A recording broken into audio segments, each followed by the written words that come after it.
Awesome. Good evening. Welcome, everyone, to tonight's webinar, The Role of Occupational Therapy, or OT, as you may have heard of it, in supporting those with FASD. We're so excited to be joined by Dr. Misty Pruner and Dr. Tracy. I forgot to ask you how to pronounce your last name. How would you say that? Jirikowic. Jirikowic.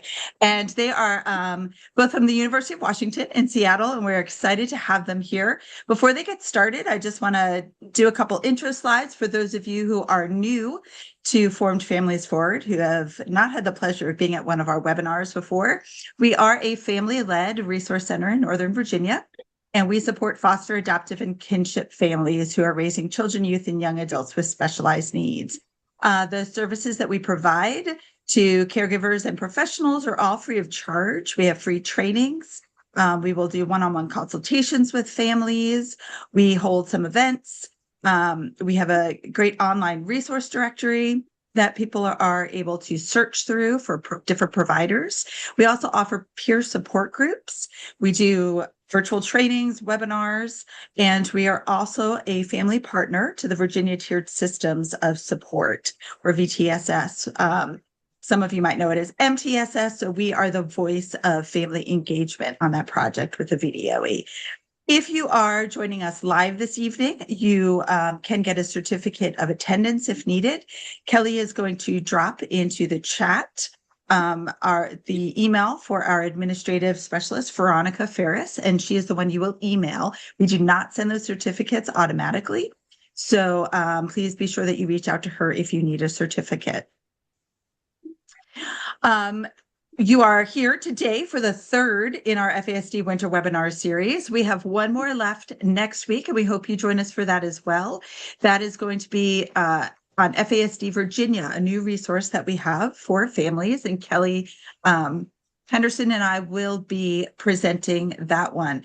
If you missed the last two, there is a link there to get to the recordings of those past webinars, so be sure to check those out. Another exciting thing we have coming up, one of the things we know with kids with an FASD is we often see some of those real big behaviors. We'll hear a little bit about that tonight too, that regulation can be a real issue. So we are offering a class on big baffling behaviors. Our colleague Melissa Lebling will be running this. This one is not free. This is the only offering that we have right now that has a cost because she is using the work developed by Robin Goebel. So there are resources that you will receive, and that's going to be Tuesday evenings, February 3rd through March 24th, virtually. And Kelly will drop in the link if you're interested in registering for that. We do want you to mark your calendars for Saturday, April 18th for our Spring Forward Foster, Adoptive, and Kinship Family Fun Day. It's going to be from 8:30 to 2 at George Mason's Manassas campus, the Science and Tech campus. Great keynote speaker and breakout sessions and some great programming for the kids. They'll take part in The Edge. We've got Camp Soraka coming out for the younger kids. They've always been a big hit. So we're excited to see you there. You can check our website. We should be launching the registration for that the end of this month, beginning of February. We do have the support groups, as I said. Our Form Families Together support group is specifically for adoptive, foster, and kinship caregivers. We meet twice a month virtually on the first Sunday of each month and in person the third Wednesday in our office in Fairfax. And Kelly will drop that link in the chat to register for that if you are interested. We also have a support group coming up for youth, our Stronger Together Life Skills Training class. We're targeting kids in grades 6 through 9. It's going to be in person in our office in Fairfax. We're going to do 8 Tuesdays in a row, so 5:30 to 7, so it's just an 8-week program. It is free to the youth. We're going to be serving dinner. We would like some regular attendance that is required because each session builds on the next. We will be using the Botvin Life Skills curriculum. So some really great stuff in there for youth. All right, and we'll come back to this at the end. Let me go ahead and stop sharing. And without further ado, I am happy to introduce our guests. They'll say a little bit more about themselves and get us started on the topic tonight. Are you seeing what you need to see? Yes, it looks great, Misty. Thank you. So I'll start by welcoming everybody and thank you so much, Stacia and Kelly, for inviting us to be here with you tonight. It was great to see some of the excellent programs that you have up and coming. And again, we appreciate that it's probably you're moving into those hours of the bedtime routine and evening. We're kind of here in transition where we're getting, wrapping up our workday. We have a beautiful sunset, sunny skies today outside my window, and I'm kind of moving into our end of the day dinner hours. So please feel free to do what you need to do with your screens, get up and move if you need to. Yeah, take care of yourself while you're listening. So we can move on to the next slide.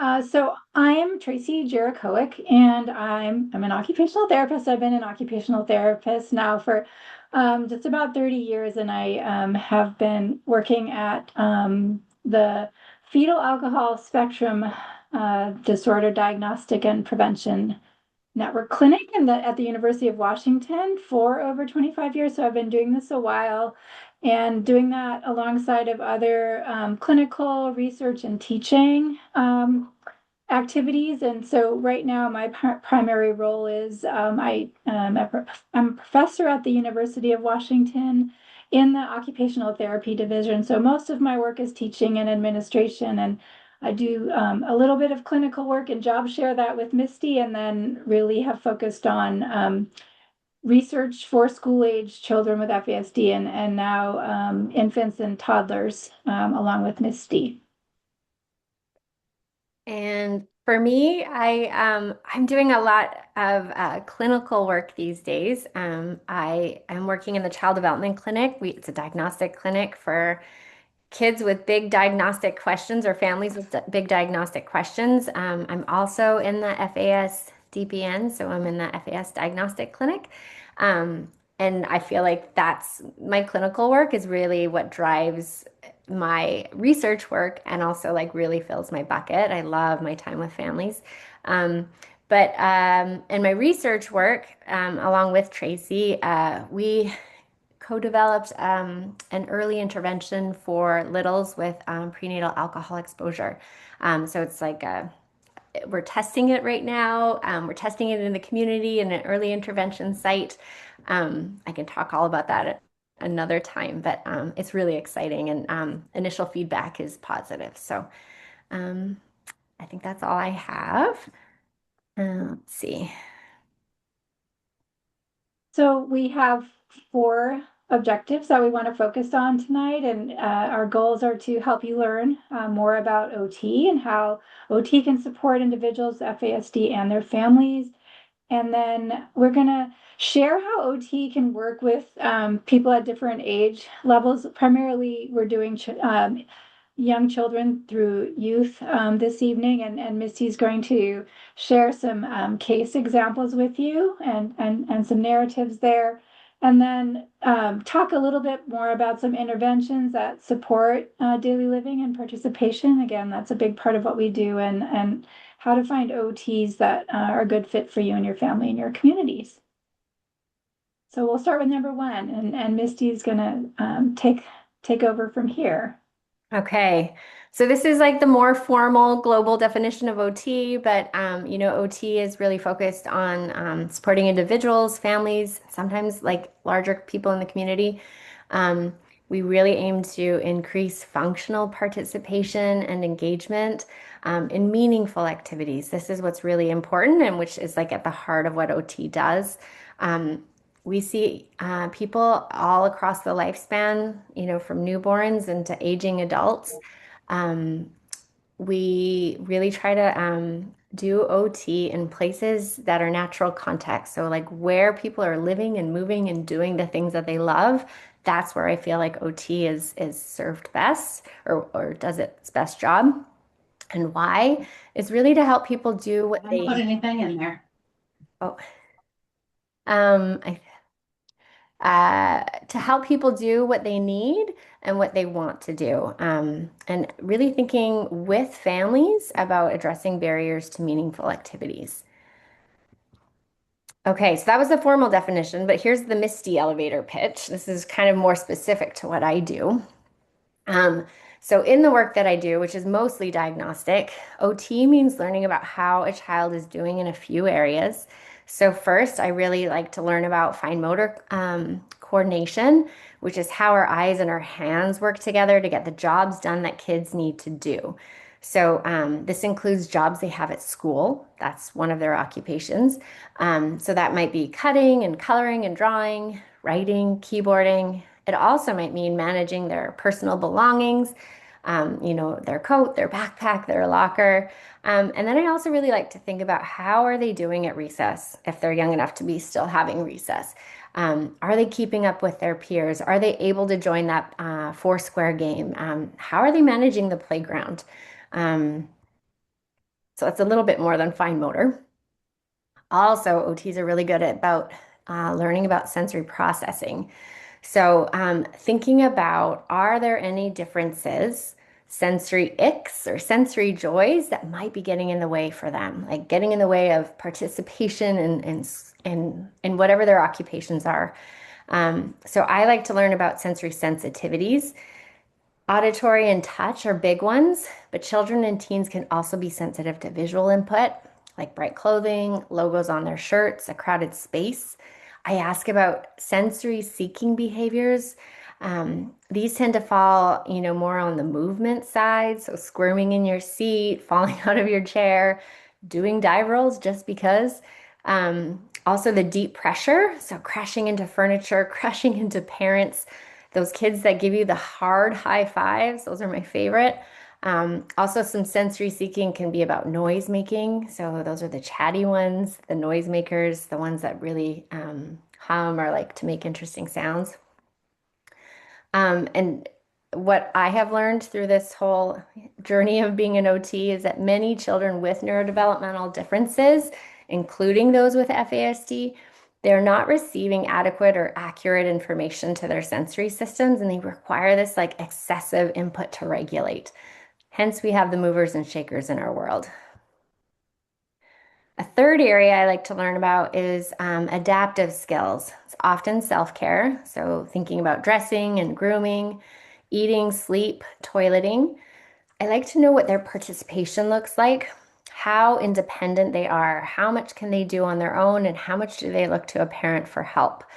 This might look like physical assistant, but it also can be cueing and encouragement, also negotiating. And so much can be at play here to interfere with independence and self-care. It could be fine motor, it could be sensory differences. It could also be attention and regulation. Also, motivation can all get in the way. For my tweens and my teens, I also ask about participation in household responsibilities. What does community access look like, and what is their involvement in extracurricular activities? Okay, moving on. So that was the OT part. Now I'm going to touch about FASD. I think you guys are all the experts in it. But as you're well aware, FASD is a spectrum, which means no two people with FASD are alike. Every person has their unique mix of strengths and challenges. And as you see this wheel, I'm trying to depict that there's this spectrum. And these are just some areas that can be impacted in someone with FASD. And of course, there are also many other areas too. Go ahead, Tracy. And we also want to acknowledge as we talk about children with FASD is that there's a number of factors that may also be contributing to their life circumstances or their context. And like other professionals, we really want to be aware of all the factors that are influencing somebody's lives. And, in the case of the FASD, many of these things can impact, the developing brain. And so, our FASD PN is also does a lot of research as a research arm to the clinic.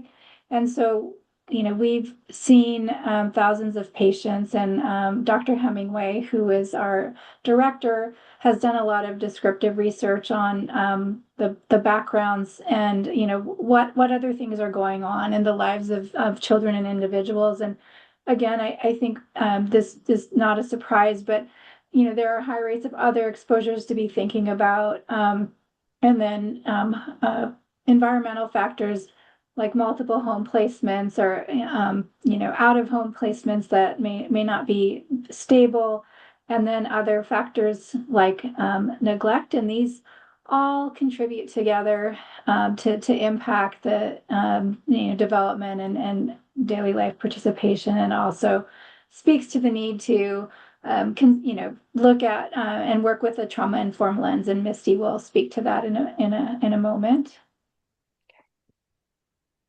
And then again, Misty showed you the spectrum with the lovely colors, and I want to just follow that by saying, there has been a lot of research on the different areas that of the brain that can be impacted by FASD, and broadly as OTs, we're very holistic. So, we can take this big picture view, and we can help do the detective work to understand an individual and understand their strengths and understand areas that are harder.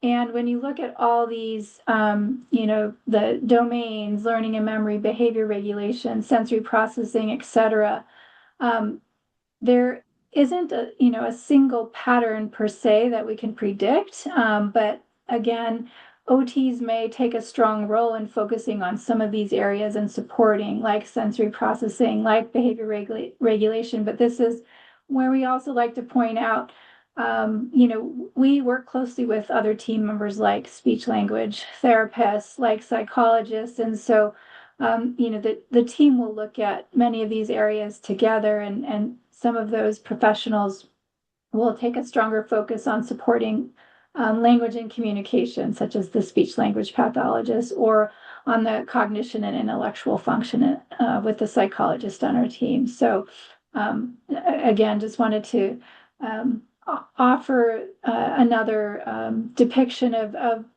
why there can be challenges, because there's many domains that can be impacted, and there may be some that are really strengths in one and challenging in another, and there's inconsistent patterns of these behaviors and across individuals. Okay, so as I kind of mentioned, and Tracy's talked about sensory differences, I just, because OTs are good at this, I just want to dig into a little bit of the research here. These next few slides, I'll just share what the research says for individuals with prenatal alcohol exposure and FASD. And so this was some research Tracy and I did together. We got to look at the sensory profiles of 93 infants and toddlers. And so just to orient you here, this white section in each column are scores that are considered like in the typical processing range, and then the gray and the dark show moderate and definite differences. And so if it's not too small for you to see, you'll be able to notice that the moderate and definite differences were observed in a large proportion of infants and toddlers, and they were present in every category. Low registration was a big one. So 65% of our sample had a high threshold for sensory input of any kind. So touch, sound, vision. In general, these infants and toddlers do not notice input easily. Differences in auditory processing also rose to the surface. 61% of our sample showed a decreased ability to make sense of and respond to sound input. So for some kiddos, this might be, not always responding to their name being called. For others, it might just be bothered by, uncomfortable, irritated, dysregulated, you choose it, to any variety of sounds. So those were big ones. And we've also looked at sensory processing patterns in school-age children, and we see this at a very high prevalence. So again, this is more data from our clinic database, and we routinely screen and look at sensory processing behaviors through a parent checklist. This is from the short sensory profile. And, we see almost 3/4 of the children who come to our clinic have definite differences in the domain of sensory processing. And then some of the patterns that Misty just showed you and talked about, we see some of those in school-age children. As an example, we see children who have a mix of being under-responsive, but also seeking sensation. We see some aspects of difficulty with auditory filtering and working in noisy environments, and then also with touch behaviors. And I'll explain a little bit more about what those look like in the next slide. But I also want to say we don't have data on adolescents or adults, but there's been a lot of endorsement and anecdotal stories from adults who have the living experience with FASD that also describe that these sensory processing challenges, they persist into adulthood. So they're there, and it's important to learn how to cope and adapt. And the next slide. The next slide just highlights, well, what are some of these behaviors that we see? And when we look closer at this tool called the short sensory profile, and we see what parents indicate are happening more frequent or always in their daily lives. Again, we see the kids who may be seeking movement or seeking out touch, and then dysregulations with movement. They like movement and they crave it, but then too much too quickly can make it hard to calm down. And then listening and attention problems, as I said, in noisy environments or places that are busy with a lot of background noises. And then tactile or touch sensitivities, where it becomes hard to do daily grooming activities like brushing teeth or washing faces because of the sensitivity, or just being close to others or being touched by somebody unexpectedly can, result in a defensive reaction, or it hurts and it's difficult. That's how it feels. And then there's taste and smells. We look at that too, and that can tie into being a picky eater about different smells and different textures, for example. Okay, I'm going to now move into some OT frameworks that we like to use with our families impacted by FASD. And the first one I want to talk about is a neurodiversity affirming framework. I'm sure most of you have heard about this. So this is this idea that we talk about differences, not deficits, that all brains are welcome and loved in our world, and we need all kinds of thinkers, and we just to make the world a more colorful place. That was a very simplistic definition, but so the language we use matters. Differences, not deficits. I say that except for when we're using medical language so that insurance covers, a service. Sometimes we will use some of that deficit based language, which otherwise I will avoid it at all costs. Another way that we can be neurodiversity affirming, I like to do this often in my practice, is listen for the words that children and their families are using and really lean into these words. So I met this kiddo, he was 10, and he really talked about he loved, like, one of his favorite things to do was go crazy. And I was like, what does that mean? And he talked about like being in a hammock and like just kind of like blah, like craziness in the hammock. And that was his favorite thing to do. I'm pretty sure it had to do with deep pressure and movement seeking and regulation, but it brought him a lot of joy. And so he called that hammocktopia. When I was able to like talk with family and talk with him and use his words like hammocktopia and going crazy and using this in this positive sense, it really resonates, and that resonates with families, and I feel like it helps validate their experience. I also find that again, with this validating teens and tweens feelings, I have said things like, when they're describing, how sounds can just feel awful to their ears, that this is real. You are not the only person that feels this way. I have met plenty of teens and tweens that, are feeling this way, and eyes wide open. I get eye contact. I get like, oh, you get me. And so I think that is a big part of being neurodiversity affirming. And then lastly, I just want to say celebrating interests, even if they might not be ones that you know about. I met a teen who loves to chop wood. I think it makes her feel good. And so we talked about like ways we can use that for intervention, for regulation. Drawing a dragon every night, that helps you feel calm. Great strategy. Like, let's celebrate the ways that you're already regulating and all the cool ways your brain is working. Here's an Instagram account I follow. They create really nice graphics. And so this is what I was trying to talk about earlier, but this is the way I see it, is, all brains are equally important. The world needs people who think differently. Otherwise, things would never change. Other frameworks that are very important, OT frameworks, being person-centered. So this can look like, starting in the first session, including children and their caregivers in assessments and the goal setting. Remember that children and families are experts on their own experiences. The goals I might have for a child, I don't think they really matter. If they're not important to the family, like those can be put on the back burner. What is important to a family? Being trauma informed is again another important framework. The way I see this is being consistent, being predictable, asking permission for touch, for being able to move on to the next activity that you're going to do. Just kind of giving some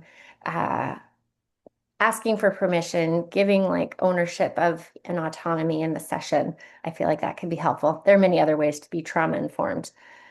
And strengths-based. This is another doozy I love to talk about. So this is this quote by this amazing OT. A strengths-based approach invites us to consider each person's unique strengths and abilities, that everyone has knowledge about their individual circumstances to inform solutions, people are resilient, and that the environment is critical. And finally, that services be client and family centered. I really like this quote. I just wanted to share a little bit about there has been this big shift in our research world, also in our just clinical practice. The ways that people are supporting, the ways providers are supporting people with FASD is a lot more strengths-based, I think, than it used to be. And so I just want to share a little bit about what the research says about strengths and our littlest ones. This was part of an earlier study that we did, but we learned from parents that the most frequently reported strengths were related to happiness, sociability, and love. And these findings, they really reinforce the value of caregivers' perspectives. It's important to ask caregivers, what do you love about your child? What do you think is so amazing about them? And it reminds us that children and caregivers have many strengths that can be harnessed, in addition to the challenges that have to be addressed. Okay, and then across the lifespan, we have other great research happening. So this is studies in this review report many positive characteristics and talents, such as abilities in art and music and sports, language. I mean, the list goes on. Visual spatial skills, kinesthetic learning, computers and video games. And then they kind of distilled some of these strengths into 5 broad categories. And so some of the things that rose to the surface were this real strong self-awareness. And I will just say, as I'm reading this, I'm thinking about people I've met in our FASD clinic, and I'm like, yep, all of these are true. But strong self-awareness, receptiveness to support, this want and need, and they're really good at connecting with other humans, perseverance through challenges, and just this general sense of hope for the future. I hope this resonates. Go ahead, Tracy. And then I'll jump in here and just say that, recently there's been attention to what is FASD informed care and putting and pulling everything together to, support individuals and families.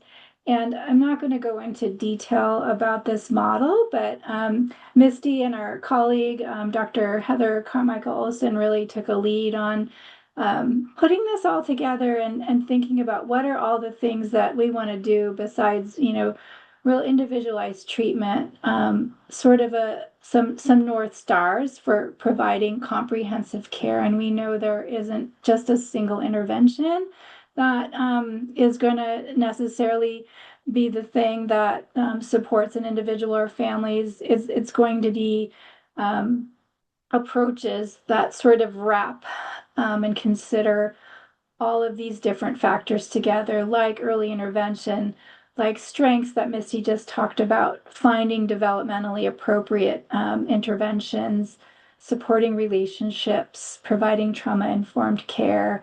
And then, we'll talk about some of these other factors, and you can read the other items on this list. But I will say then a little note about one more factor where I think the field has shifted quite a bit, and that's about stigma. Um, and, that's again, I think where a lot of people have been focusing and trying to do the work in addition to maybe individualizing intervention. It's really the field is thinking broadly about how stigma impacts people's lives and how FASD informed care can kind of collectively work to address stigma by, naming it and then tackling it. And that is really what's going to open the doors to other interventions and diagnosis and service eligibility. And I just want to do a shout out to FASD United. If you go to this link, they have some excellent strategies, around language, around approaches, and some specific ways to address stigma and reduce stigma as part of intervention. I can do this one, Tracy. So now we're on to learning objective number 2. This is where we get to really dive into some case studies. So I'm going to start with, we have 3 case studies, 3 different ages. Hopefully, this will be helpful. But so Dakota, he is a 2-year-old child with prenatal alcohol exposure. He is slightly small for his age. He loves to dance, to listen to music, and he lives with his foster parents in his 3rd foster home placement. Parents expressed concerns for he's not currently using as many spoken words as his peers. Although I will say his social communication skills, like his social smile and his eye gaze, really do help him meet his communication needs. He is bothered by sounds. So he has a baby brother, and that crying can really overwhelm him. He is bothered by the feel of certain clothing and foods. He does not love wet foods. Sleep is hard. So settling for the nighttime routine, falling asleep independently, and soothing himself in the middle of the night when he wakes. All of those things are keeping him up and also parents up at night. And then one of his last challenge areas are difficulty adjusting to daycare. So he just started this, but the drop-off at daycare has been especially hard. So Dakota's social worker referred him to early intervention.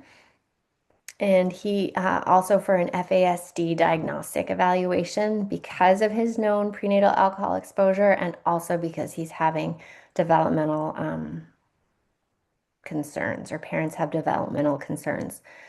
So what can an OT role look like for Dakota at 2 years? So an OT can be part of an interdisciplinary diagnostic team. So OT would assess motor skills, would look at sensory processing, look at adaptive skills, And also an OT would be really interested to learn about child strengths, interests, parent goals. And OTs can give recommendations for care in the community. And that might look like providers that are in, based on location and insurance, but it also can just be like, these are the things you can ask for. These are the things you might be interested in.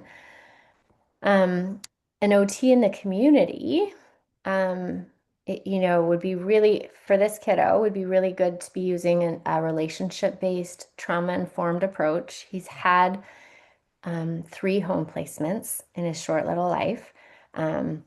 Also, OT would be looking at daily routines. So I'm thinking about that drop off at daycare. Well, I also heard that he is super sensitive when his brother's crying. Probably daycare is a little bit loud. Is there a time of day where it's going to be a little bit less loud? And maybe that's a better drop off time, might make the transition a little easier. Also, like, where can we add regular and predictable sensory input that can help regulate his little system? He needs support regulating. He's young, he's 2. He's not going to be doing this on his own yet. So he really relies on a parent for co-regulation. Okay, moving on to Casey. Casey is 10 years old. He has FASD. He lives with his birth mother and older brother. And his mom describes his personality as larger than life. He is talented at most ball sports, and he really enjoys playing with his older brother.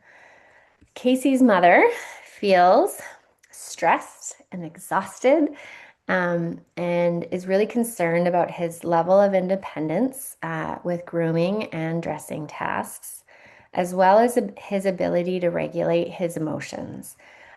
Casey tends to be very reactive. So participating in community sports has been challenging for Casey. He struggles to take direction from coaches and interact with his teammates in positive ways. He is also falling behind with written work at school. So, in this case, Casey has an IEP, so he has an individualized education plan or program. I always forget what the P stands for. And he's receiving OT at school. He is not yet connected with community OT.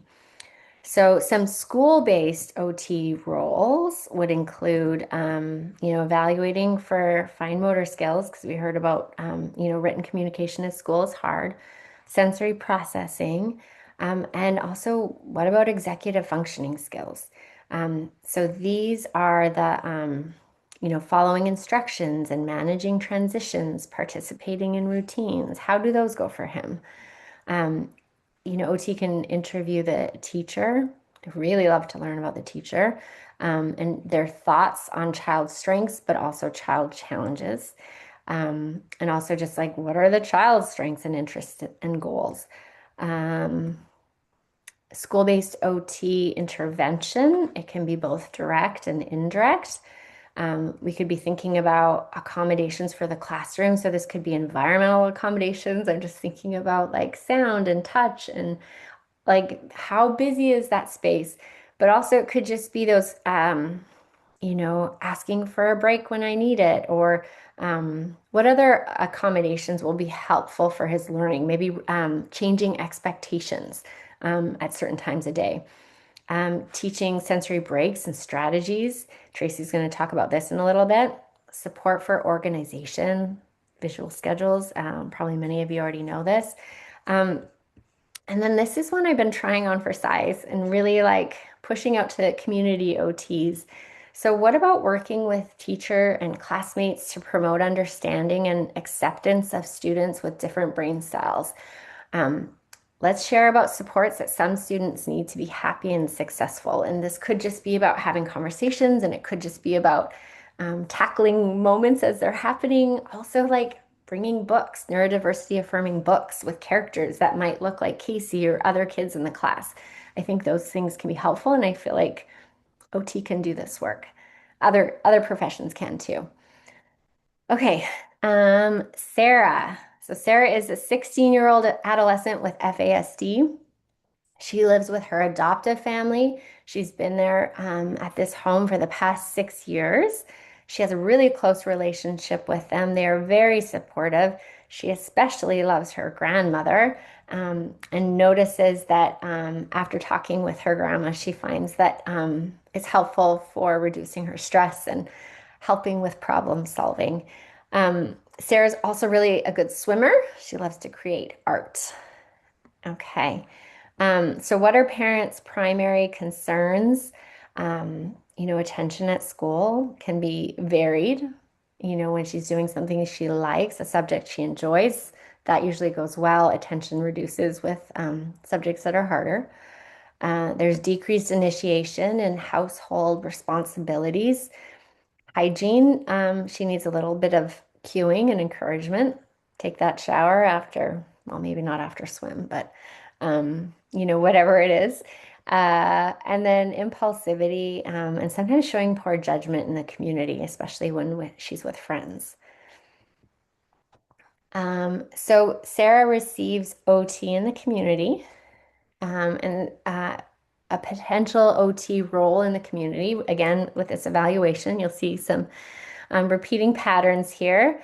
You know, there's lots of areas to look at for evaluation, also including Sarah as part of this evaluation, doing a self-report for sensory processing skills. I feel like the adolescent report is really helpful for teens to learn about themselves and give them language for what might be happening in their body. Maybe they've talked about it before, or maybe this is the first time.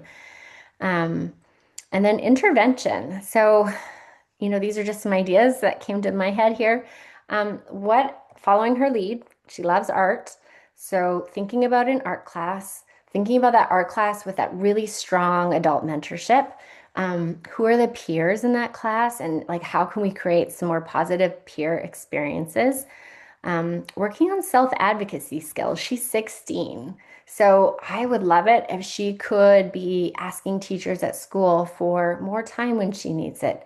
Hey, this learning space is a little bit loud. I do better when I have my headphones on, or whatever it is. I need a break, but just kind of helping her find the words to ask for what she needs. Also, increase her understanding of her own unique brain style and kind of embracing it. Again, with the strengths, and yeah, there are some things that are hard for me. And then again, self-regulation, executive function skills. Okay. I'm going to pass this on to Tracy. All right, so I'm going to just take a moment to focus in on some interventions and some of the evidence base. Misty's 3 stories were really the heart of the presentation, and I'll move through these quickly so we can leave time for questions. So if you go to the next slide, Misty, that would be great. I want to just focus on, again, a bit on the sensory, since that's a unique area that we can provide a lot of support for, but also think about how we work to provide education to reframe behavior, how we use the environment as an intervention, not expecting to always change the child, but thinking about how the environment can look different, and then just how sensory tools can support behavior regulation. The next one. And so education is really an important part of reframing. It's understanding that can't versus won't, or it's the detective work to understand a behavior. And so with sensory processing, for example, 2 examples, for a child who has touch sensitivity, or sometimes we call it tactile defensiveness, being touched quickly or unexpectedly can result in a, hit and anger and frustration. And that can help explain why a child can get angry and frustrated or provoked on the playground easily. And then another example would be a child who has poor body awareness, so the internal sensory systems aren't, sensing things as effectively. And this can result in clumsiness or knocking over glasses of juice or bumping into kids accidentally. When you think about this from being more accidental or unaware of it versus intentional, it changes how you respond. That's really important and powerful. And then changing the environment. This is one of my favorite examples. So we did FASD camp for several years in a row, where it was children and family camp. And we had a very noisy cafeteria with a, kind of stony concrete floor, and then the loud folding chairs scraping on the floor. And we came back the next day, and the parents had gotten a bunch of tennis balls and put them on the legs of the chairs, and it was so much quieter. There wasn't that scraping noise, and so they came up with a solution to reduce the noise. And this is, again, still one of my favorite examples, especially because the parents who attended the camp did this.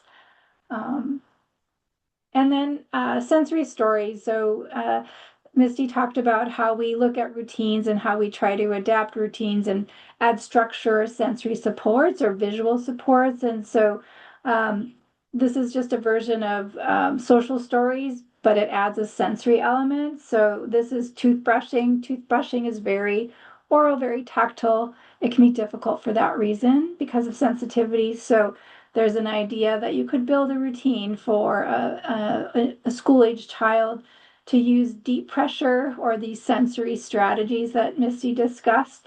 And then, that would be like preparatory work to make it easier and support better regulation to actually put something in their mouth and brush their teeth successfully. And so the pictures help to tell the story of what's coming and to the child to learn the routine, and also, again, what to do with the sensory components around toothbrushing. So I think that's a great example.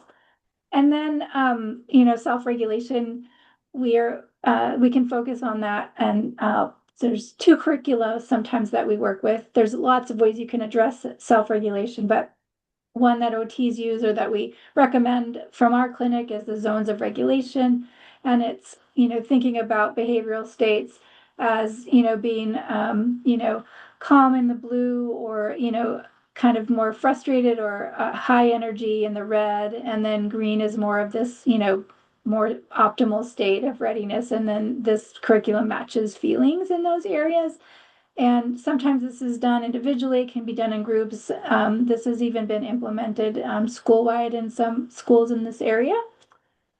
And then there's another program called the Alert Program, and it's a more simplified version. And there's an analogy of a car engine. So are you running slow? Are you running fast? Or are you running just right? And there's some evidence that supports this. So this has been used with groups of children with FASD, and also combined with some parent education components. And so briefly, again, there's improvements after going through this program that parents have seen in child behavior ratings and also emotional regulations. And then there's been some changes on brain imaging that show some differences in self-regulation after children have participated in these the alert program specifically, but the concept of self-regulation and self-awareness of those regulatory states.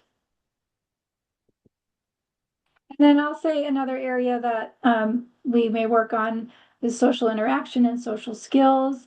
Again, in small groups, or there's a lot of creative ways to do it. One structured way that is evidence-based that you might hear about. It's called Children's Friendship Training, and it's targeted at 6 to 12-year-olds, and it has a 12-session program where there's practice for social interaction, facilitating play dates, and then there's parental involvement and how to support social coaching for the child. So this has shown that it's improved children's social skills knowledge and child self-concept. And it's, again, a structured program that not just OTs, but other disciplines may use. And it's noted in the FASD literature.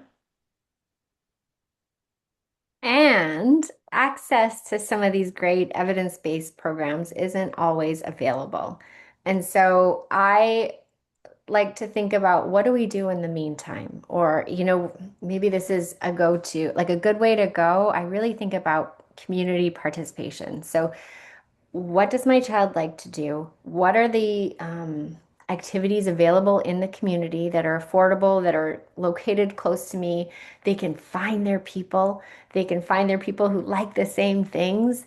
That's always going to improve success. And also, whenever I really encourage movement, if we can, like, if we're working on social skills, for instance, like if we can incorporate movement into those social opportunities, I feel like that can be a really helpful tool. So this is just my slide to encourage you to look at what is in your community. Maybe work with a coach, work with whoever is teaching this course, and think about unique ways. You, as parents, you guys are the experts on your child. You know what a successful situation looks like. Can you build that in your community too? And I know, Tracy, you wanted to add something here. And I'll just add one.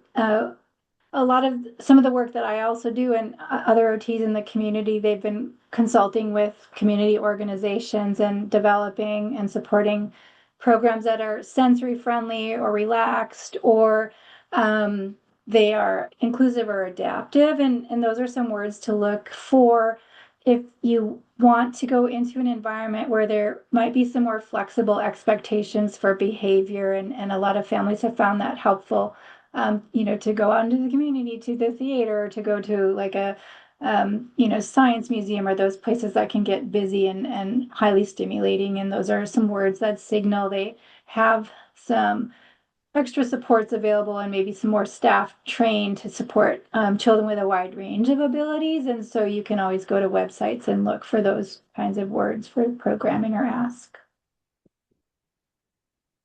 And then lastly, I just have a few more slides. I know I'm trying to be mindful of your time tonight, but I just want to share a little bit about finding an OT and finding an OT that might be a good fit for you and your family. Um, of course, you have to work with your logistics, like what is available. I know OT waitlists can be long, especially depending on where you live. We need to be thinking about insurance and location. Also, OTs come with a wide range of education, and not one is better than another. Really, I like to, I, I would, as a parent, I would really be looking at, what are they specialized in? What are they really, who are the people they are really good at working with? And also, like, just what is their MO? What is their method of operating? You know, if they see a person with FASD if they see FASD as a valuable type of brain with its own special strengths and potential, like check, like that's who I want to be seeing my child. And that's one way. And then I also just how to find that right OT, if there is such thing as a right OT. Some things I would ask about if I had my choice of OTs. Who is doing the goal setting? I really believe that the child and the parent should be setting these goals. I think that goals should focus on both necessary activities, but also preferred activities. And goals really should be meaningful and rewarding. OTs that are working towards nurturing a positive sense of identity for the child, like, yes, please. OTs that believe children and teens need to have fun and need time to have fun and play freely. I think that's also important. I think as I have met so many families that are like, what do I need to do? I want to create this, like, set my child up for success. I'm thinking about their future. And it's really easy, depending on bandwidth, just to be like, I'm going to do this intervention and this one and this one and this one. And all of a sudden, there is just no time for a child to have fun and just play freely. I think that kids need to be kids too. Um, and then lastly, I think thinking about therapy that happens in natural contexts. So this is community, daycare, school, home, play-based, I feel like is really great, especially in those younger ages. But it also should just be enjoyable and kind of really build on interests and strengths. Um, that's how I would search for an OT if I had to do that. Um, and then our last slide, we're just going to wrap up here. Yeah, I'll just jump in and say, I hope, you walk away with some of these key takeaways based on each of the four objectives. And I'm